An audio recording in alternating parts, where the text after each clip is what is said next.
We cannot walk alone. And as we walk, we must make the pledge that we shall always march ahead. We cannot turn back. I am here today to renew that pledge. Nothing is stronger than our commitment to civil rights and human dignity. Nothing is stronger than our commitment to full and equal political participation. Nothing is stronger than our commitment to increased opportunity for all. I am personally committed to this course, and as president of the largest Hispanic civil rights and advocacy organization in this country, I will do everything I can to ensure that we remain united in our pursuit of a better America for all who live in this land of promise and opportunity. We should note, however, that the landscape is changing.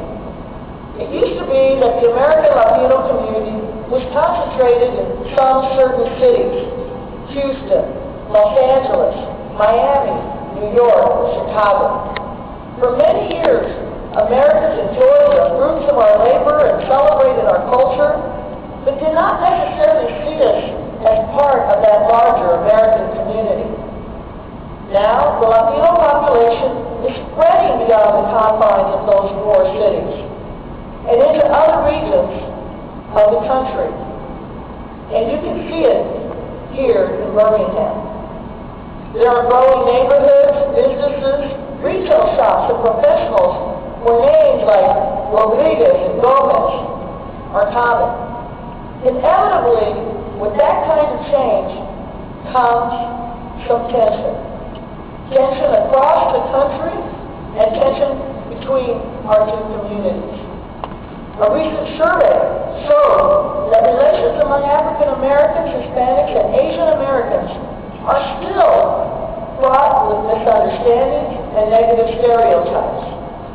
And when the 2000 census revealed that Latinos have become the nation's largest minority group, the media and many others instantly wanted to turn it into a contest. A story about winners and losers. They want to create a rift between our two communities. We must not let them. We have too much in common and too much at stake. We must come together in order to fight for that common agenda. But we should acknowledge that there have been tensions. They do exist. It does none of us any good, I think, to gloss over these realities. You can't solve problems by pretending that they aren't there. We should discuss them. We should come to grips with them. And we should move on to our much larger common agenda. Dr. King once wrote, quote, "I must confess that I'm not afraid of the word tension. I have earnestly worked and preached against violent tension, but there is a constructive, nonviolent tension that is necessary for growth."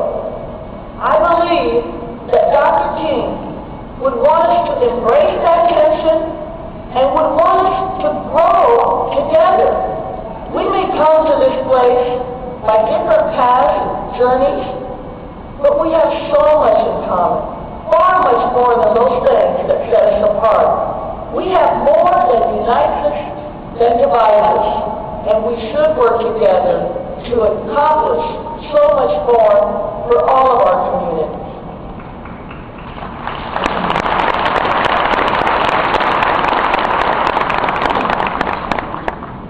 People of color are bound together by two American legacies that define our existence and frame our common struggle. One is hope, and the other is hate. The conflict between them is our shared story. One lifts us, the other restricts us.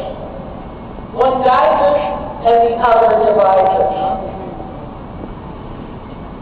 The strength of America, what makes it great, is more than the might of our armies and the vitality of our capital markets. It is more than the caliber of our educational system and the inventiveness of our entrepreneurs. What makes America great is the promise of America, the dream of America, and the hope of America.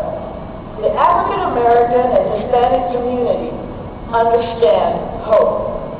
For so long, it was all we had to hold on to. Hope allowed us to endure. It gave strength to our work, steel to our resolve, focus to our ambitions, and salve to our wounds. It is through hope that we shall overcome. Dr. King saw the power of this. He saw it more clearly than the rest of us. And it was his dream that renewed us. His vision galvanized us. His words compelled us forward to seek that promised land. I'm a child of Dr. King's hope.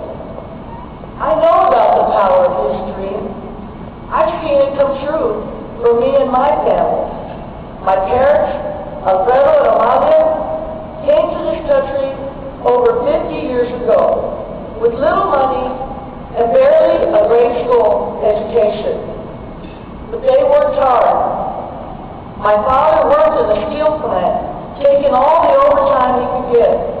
You know, he worked outside, so when it was cold, and when it was hot, He used to get up every morning and put on those heavy steel-toe boots, that heavy overcoat, and he never missed a day of work. My mother took care of us kids and other kids in the neighborhood so they could add to the family income. You know, we didn't have a lot of money, but they sure had a lot of hope for a better future for their kids. They believed deeply in the promise of this country, especially for me and my 6 brothers and sisters. The values they instilled in us, family, faith, community, education, hard work and sacrifice, have always been our guide. And thanks to those values and the opportunities afforded by the success of the civil rights movement today, I have a brother who graduated from Harvard Law School. I have a brother and a sister who graduated from law school and are now the first brother and sister in U.S. history to serve on the federal bench together as United States Federal District Court judges.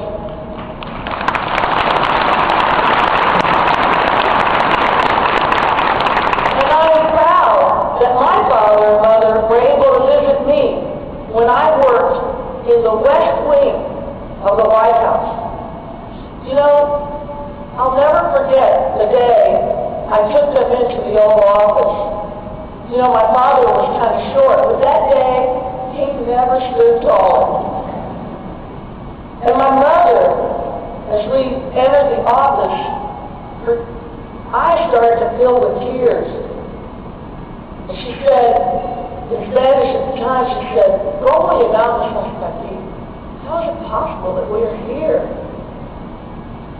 And I'll never forget my dad stretching out his hand to meet President Clinton and saying, "Thank you, Mr. President, for giving my daughter this opportunity." And President Clinton put his hand on his shoulder and he said, "Mr. Murguia, you know, I hired your daughter, and she walked you into this office, but you and your wife, you're the ones who got her here." I know the power of Dr. King's dream. I know the power of his dream. I'm a child of his hope. Yet, I also know hate. I saw it through my youth and growing up as a Hispanic in Kansas. I saw it in the pain in my father's eyes when he would talk about being directed to a different bathroom at work, or when we were sent to a separate church in order to worship. And I see it today in my work on behalf of the Latino community. Sadly, as a nation, hate has defined us, as well as hope. The native peoples of this continent were nearly erased. African Americans were enslaved. Whole groups of people have been exploited, including Chinese Americans, Irish Americans, and Italian Americans. Japanese Americans were put in internment camps during World War II, and in the 1930s and 50s, thousands of people of Mexican descent, including many native-born Americans, were deported to Mexico. But I know that you know about hate. You saw it when Bull Connor unleashed the dogs and the fire hoses on a peaceful group of people who marched and protested singing gospel songs. You saw it again in Albany, Georgia, again in Selma, Alabama, and again in Memphis, Tennessee. And of course, it was hate that took Dr. King from us. But in the end, his hope was more powerful. His hope was our salvation. I come before you today, 40 years later, to say that our work is still not done. Despite all the progress of the civil rights movement, hate has not been vanquished. For a time, it was beaten back, it festered away from the light. But during the last few years, hate has found a new home. Hate is alive and well in the immigration debate.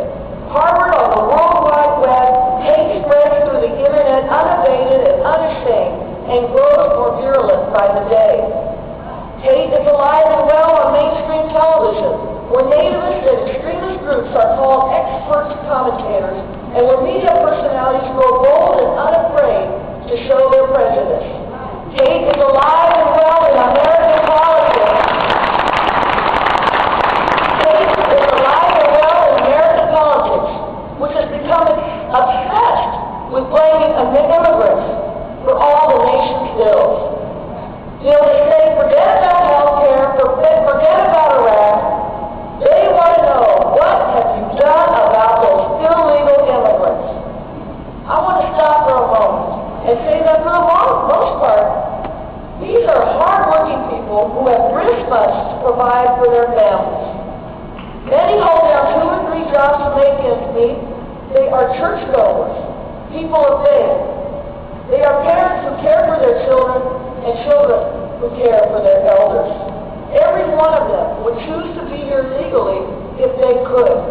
The fact is, our immigration system is broken. And for people wanting to come here, there's a 20-year backlog to legal entry, if they can get in at all. These people come here because they're desperate. They can no longer find hope in their own country. Of course we have to have laws in place that offer a legal, orderly, safe, fair, humane, and just system. And we must put that in place. But recognize that people still see America as a beacon of hope, and it has always been responsive to those who have been desperate and hungry for liberty. But to the voices of hate, they are only illegals, a term deftly used as code word to hide prejudice. These are hard-working men and women, and they are not separate from the Hispanic community. They are part of its fabric. Many Latino families have U.S. citizens, legal residents, and undocumented under the same roof. And you can't tell just by looking at us who is a citizen and who is not. Can you? So if the undocumented are demonized as a threat to the American way of life, then all Latinos are demonized. Voices of hate depict us as an army of invaders, a massive horde that brings disease and crime to our country. I'll give you an example of just one of the emails that I've received that I can actually repeat in public. Janet is a lying, fact misrepresenting Mexican jerk. There will always come a day when the average American has had enough of her and her lies and runs her back to Mexico with the rest of the diseased, ignorant, budget-ruining, crime-causing scum they are. You know, the man who sent this email wants me to go back to where I came from. But I don't think he realizes he's sending me home to Kansas.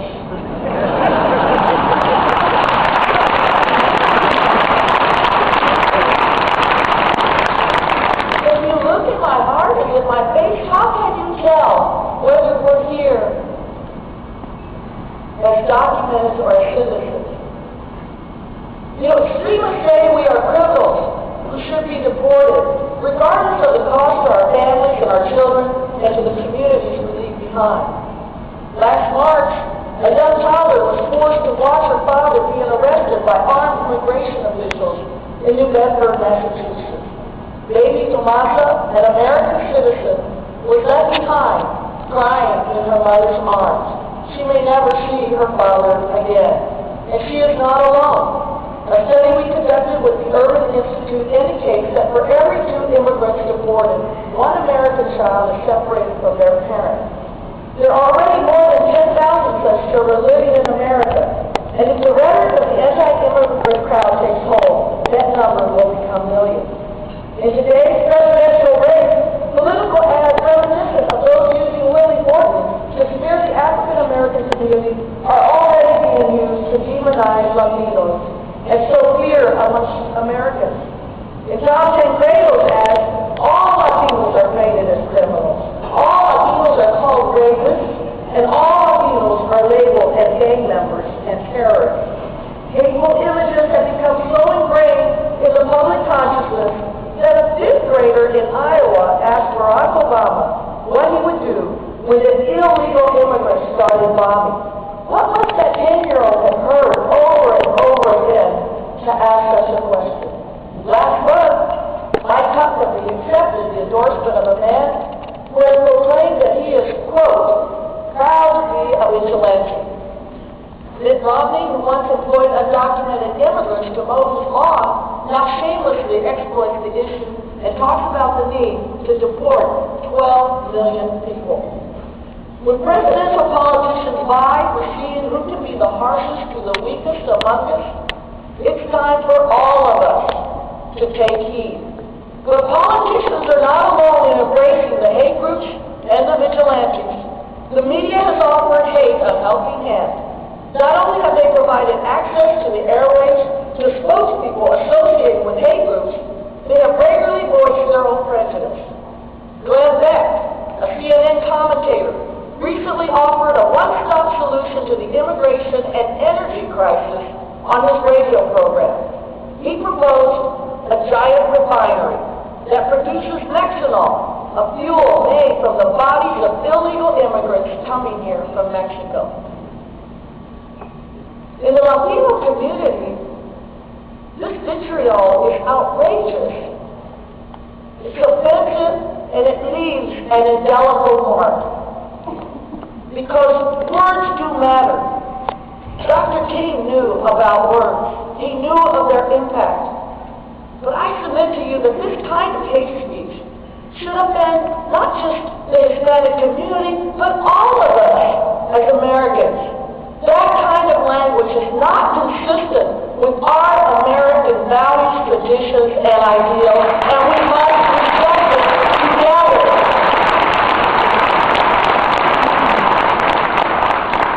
It is no coincidence that in recent years we are seeing the highest historical spike in hate crimes against Hispanics. During that same time, hate crimes against African Americans has also spiked, because when one of us is a target, we're all targets. Hate crimes have jumped by 23% over the past 2 years, as recorded by the FBI. Hate groups are growing and becoming better funded. Nativist extremist groups are multiplying at the local level. You know, the FBI has a file with my name on it. They have files with the names of my staff and the names of NCLR affiliates, but not because they fear us as they fear Dr. King, but because they fear for us as targets of a growing wave of hate. When hate groups grow, we are all diminished. We are all its victims. Today's struggle to defy it is just the newest chapter in our shared story. I ask you today to support us as we challenge those seeking office to renounce the politics of hate and to distance themselves from those known to be affiliated with hate groups or vigilantes. I ask you to support us today as we challenge the media to clean up its act. Hate speech has no place on the airwaves, and those representing hate should not get a free ride to spread their agenda. I ask you to support us today. I ask you to support us today as we appeal for reason with the American people. Issues like immigration deserve serious debate and serious solutions. These are issues that are complicated and hard enough. But when you have this kind of negative environment, it becomes almost impossible to address them. We cannot have hate derive this debate or have the floor. In the 1960s, at the height of the Cesar Chavez fast to bring attention to the plight of farm workers, Dr. King sent him a telegram that read in part, "Our separate struggles are really one. A struggle for freedom, for dignity, and humanity." Just as Dr. King supported our cause a generation ago, I ask for your support today. From his cell in Birmingham City Jail, Dr. King wrote, "Injustice anywhere is a threat to justice everywhere. We are caught in an inescapable network of mutuality, tied in a single garment of destiny. Whatever affects one directly affects all indirectly." 40 years have passed since the death of Dr. King. So much has been accomplished, so much has been done, yet it is clear that there is so much left to do.